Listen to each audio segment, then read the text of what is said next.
Okay, I guess we're going here. All right, it's the last chapter of Mulligan Stew, making it up as we go along. And this goes from page 424 to the end. So it's only this chapter is only two parts. Three. The second part's a two-part. So we have the last chapter of the novel. It just seems like, it's sort of like, I mean, how can this book end? And we get this chapter of just the two main characters, just a lot of non sequiturs, and it kind of reminded me of this. It'd be pretty funny to put it on stage because it's my friend Donald Gross had a play called Open Mouth that just just kind of comedy, and there's some literary references, and they kind of go over some of it, but yeah, it's kind of a long chapter with just a lot of non sequiturs, and then Halprin, you get Halprin's journal at the end. It's a couple chapters. It's like, I'm packed. I'm ready to go meet Ned wherever he is. He says it's like halfway around the world, but it's probably not far at all.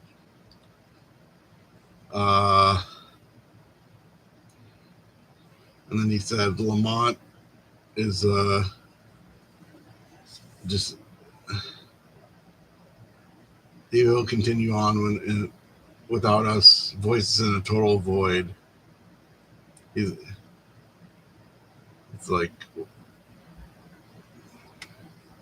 he just sees him as like kind of drunk and just whatever he's doing. And then there's this, after Halprin's journal, he calls Lamont insane, and then there's a big dedication to this litany of people, like in a real Joycean way. It goes on for 5 pages, and Nijinsky's slippers to Major Hoople, and the good of Suki, a Skippy Sunday, Hilda Marzipan for Guido Torrentino, for Monk of Manhattan Night in Tunisia, and it goes on. And then there's another quote at the end by Emile Fawn, 1907. Cezanne's attempt to go beyond the sublime balances of nature, not content with the analytical methods that the great artists of the past had considered sufficient to her revelation and interpretation. He desired a synthesis that would allow him to decorate nature with forms and colors that existed nowhere except in his own secret thought. Thus, his paintings nowhere shows forth nature's splendors, but instead is a failure precipitated by his surrender to the pleasures of the imagination. So, yes, Cezanne.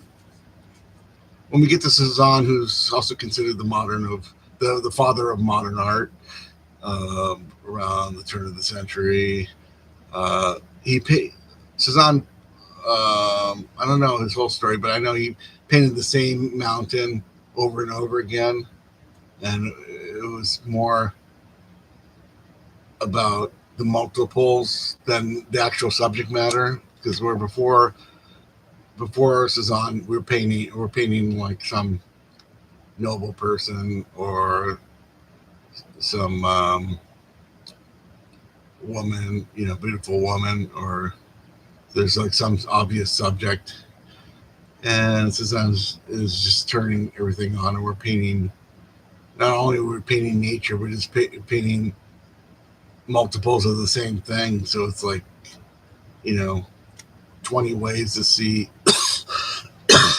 and he opens the door to modern painting, to Duchamp, Matisse, Picasso, and other people that came after him.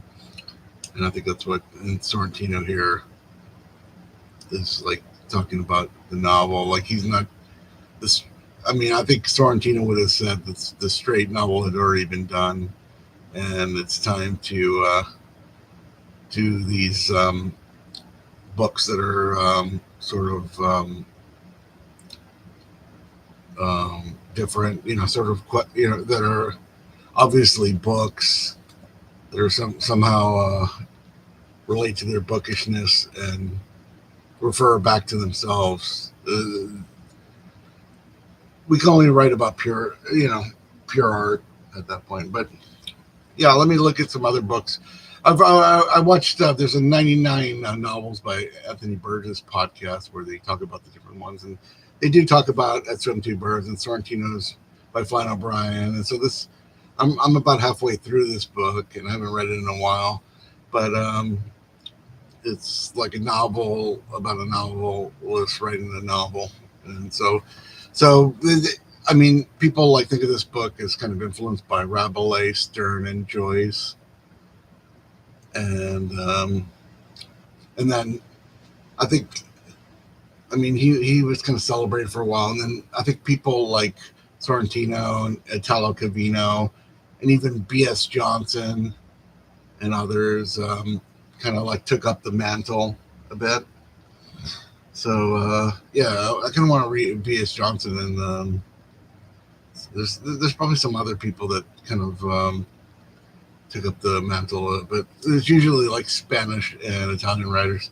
So John Barth's Letters I kind of want to read too, because it seems like a book published in the same year as Mulligan Stew, but probably written afterwards. But it's a lot of letters of written to each other from the author to, and it has like this weird, what does it say? Epistolary novel. But it's characters from his previous books and stuff. So his previous books, which are his previous 5 books: Floating Opera, End of the World, Hot Wheat Factor, Gal's Goat Boy, and Chimera. A lot of people have read Gal's Goat Boy, and I've read Lost in the Funhouse. But he seems like more like an academic version of Sorrentino, because like Sorrentino just seemed like it's kind of his own thing. I don't know. And let me recommend Flawless Played Restored, A Mask of Fungo, and Splendid Hotel. If you want to get an idea of what Mulligan Stew's like, you should read Splendid Hotel. You can read it. It's in 1 hour. It's usually you can buy like these used copies, and Dalkey, or I think New Directions put it up too. And if you want to read further about, this came out in 2011. I was just made aware of it a couple weeks ago. So yeah, that's it. That's Sorrentino. I've been reading it for a month, maybe 5 weeks. Haven't read it for years. It just seems like really different. Like Joyce, just like James Joyce's Ulysses seems different every time you read it.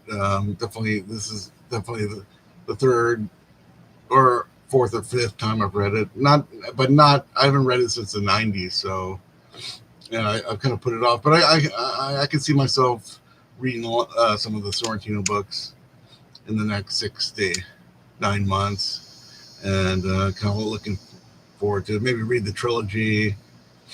I reread The Moon is a Flight. I have right behind me, right here, there's a stack back here, Blue Pastoral and Crystal Vision. I haven't read those for ages either, and I always loved his poetry.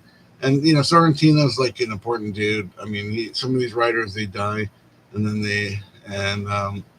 Marx and Harry Matthews, and then they kind of diminish a bit. People, kind of move on to the next guy, Roberto Bolano or somebody. So,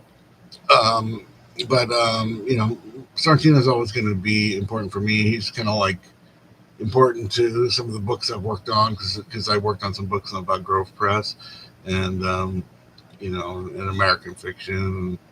I met him, and I think this is a worthwhile book, Mulligan Stew. I'm gonna, there's some of the big ones from the 70s, Mulligan Stew, John Barth Letters, The Public Burning, J.R., Gravity's Rainbow. They're all worth checking out. And I think that's pretty much it. I think we're gonna. So today's Saturday, and we're gonna have an interview with Chris Sorrentino and just kind of tie up some loose ends. And because the video we did before, we kind of went over all the Sorrentino books in order, and it's a 2 video thing. And I think we kind of ended on Mulligan Stew, and we started the second video on Mulligan Stew. So it's possible. I'm going to take a look at it, but I don't think we really said much about Mulligan Stew. And Chris has told me in an email that he hasn't really read much of Mulligan Stew, but he could probably fill us in on some of the biographical details and all that. So, thanks for, if anybody who's reading this book, and suggest another book that I could get into, excuse me, in the future. And, I don't know. I'm not sure what I'm going to do. I think for the, what's coming up next is for the next couple of months, I'll probably just be focusing on small book talk, one author, one book type things for a while. I am reading At Swim Two Birds right now. And, John Barth is, I got the Male Fantasies. I want to read that. I got a Burroughs book, Burroughs Unbound by Guntarsky. And Virgil and James Baldwin book I bought a while ago. So I have a list of books I want to get to, and but there's not going to be if I do it chapter by chapter, and I'm kind of leaning towards maybe Thomas Pynchon, maybe. I don't know, because like reading Ulysses this summer made me want to read Mulligan Stew again. Reading Mulligan Stew made me want to read At Swim Two Birds again. So there you have it. That's where we are right now. And thanks everyone for paying attention.